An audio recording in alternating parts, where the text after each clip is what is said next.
Salut, je suis El Bilal Touré, j'ai 19 ans et je joue au Stade de Reims. Comme vous le voyez, aujourd'hui on s'intéresse à El Bilal Touré. El Bilal Touré, le connais-tu vraiment? Son parcours, le début de sa carrière, eh bien on vous le présente aujourd'hui sur Parcours et Performance.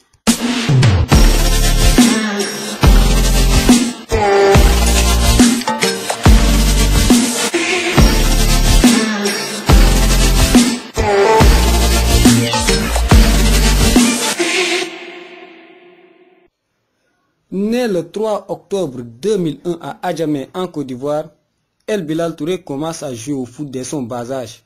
Il intègre le centre de formation Ivoirienne Academy. Deux parents divorcés et malgré le soutien de son oncle, le jeune garçon a dû faire face à des situations financières très difficiles. Il avoue même d'avoir vendu des bidons d'eau sur les rues d'Abidjan à 200 francs l'unité. Il avoue aussi, il se levait chaque jour à 4 heures du matin et ne revenait chez lui qu'à 23 heures. Mais malgré cette situation précaire, le jeune homme n'a jamais renoncé à son rêve de devenir un footballeur professionnel. Dès lors, il continue sa formation avec son académie. Lors de sa deuxième saison, El Bilal Touré fait la rencontre d'un agent italien. Celui-ci voulant l'amener en Europe pour des essais. Mais malheureusement pour le jeune garçon, après quelques mois, cette opportunité n'aboutit à rien du tout. Alors, il continue sa formation avec son académie jusqu'en 2016.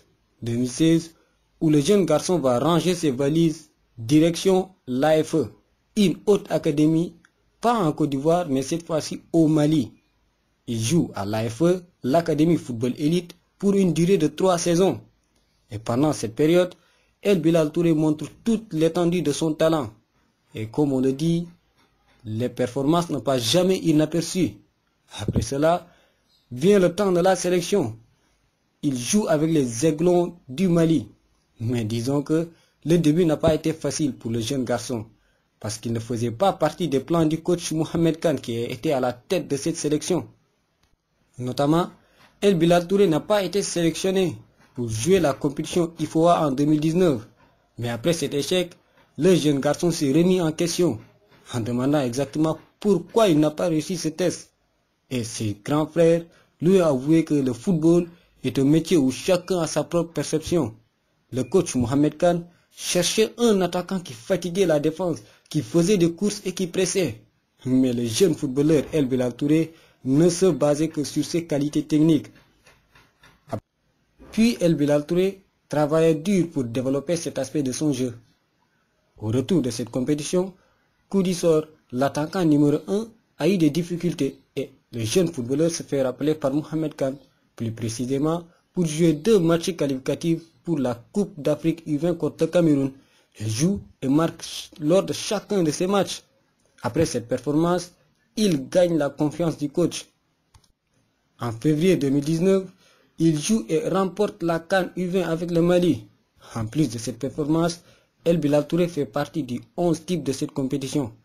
Mais malheureusement pour les jeunes, il n'a pas pu participer à la Coupe du Monde U20 en Pologne, suite à des difficultés.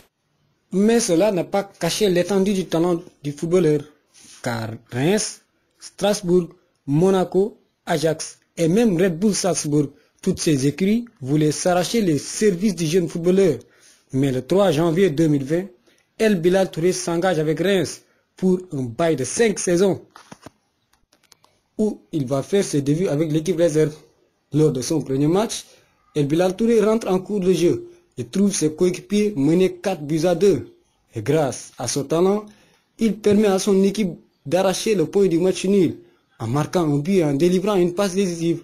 Lors de son deuxième match aussi avec l'équipe réserve, il marque le but de la victoire. Après ses performances, il se fait appeler en équipe A. Et El Bilal Touré fait ses débuts au haut niveau. Mais il avoue qu'il ne voyait pas le ballon. De ce fait, il n'arrivait pas à jouer son propre jeu.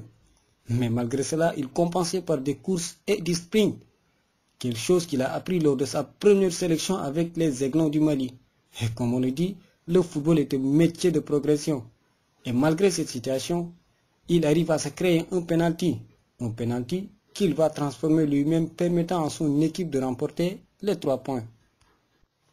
Et lors de la prochaine journée, El Bilal Touré répète encore la même performance. Il inscrit un penalty qui permet à son équipe non seulement de gagner les 3 points, mais aussi de quitter la 8e pour la 6e place du championnat. Quelque chose qui lui a permis de gratter du temps de jeu. Oui, du temps de jeu. Parce que de nos jours, il a joué plus de 60 matchs avec Reims et a inscrit 10 buts. Et des performances qui ne paraissent jamais inaperçues. Parce que de gros clubs comme l'Olympique de Marseille tentent de s'arracher du service du jeune Malien. Mais cependant, il préfère de gagner en expérience et en temps de jeu avant de monter un cran. Et s'il y a quelque chose qu'on peut remarquer sur le parcours de El Bilal Touré, c'est qu'il marque toujours lors de son premier match, que ce soit en U20 malienne, en équipe réserve de Reims, en première équipe de Reims, même en équipe nationale A. Parce qu'en octobre 2020, il se fait appeler pour la première fois par Fousseini Diawara. Et devinez quoi? Il marque aussi lors de son premier match. Même s'il s'est fait éliminer par la Gambie en quart de finale de la Coupe d'Afrique des Nations 2022 au Cameroun, El Bilal Touré représente le futur de cette sélection, vu son âge, son talent, mais aussi son potentiel. Pensez-vous qu'une équipe comme le Borussia Dortmund correspond parfaitement au profil de El Bilal Touré pour qu'il puisse progresser et aussi gravir les échelons le plus rapidement possible? Sinon, dites-moi dans les commentaires quel est le meilleur championnat ou la meilleure équipe qui lui correspond le plus pour qu'il puisse être un très grand attaquant. Donc si cette vidéo t'a plu, laisse-moi un pouce bleu, un commentaire et abonne-toi sur la chaîne pour ne plus manquer aucune vidéo. Donc on se dit à la prochaine fois sur Double P, parcours et performance.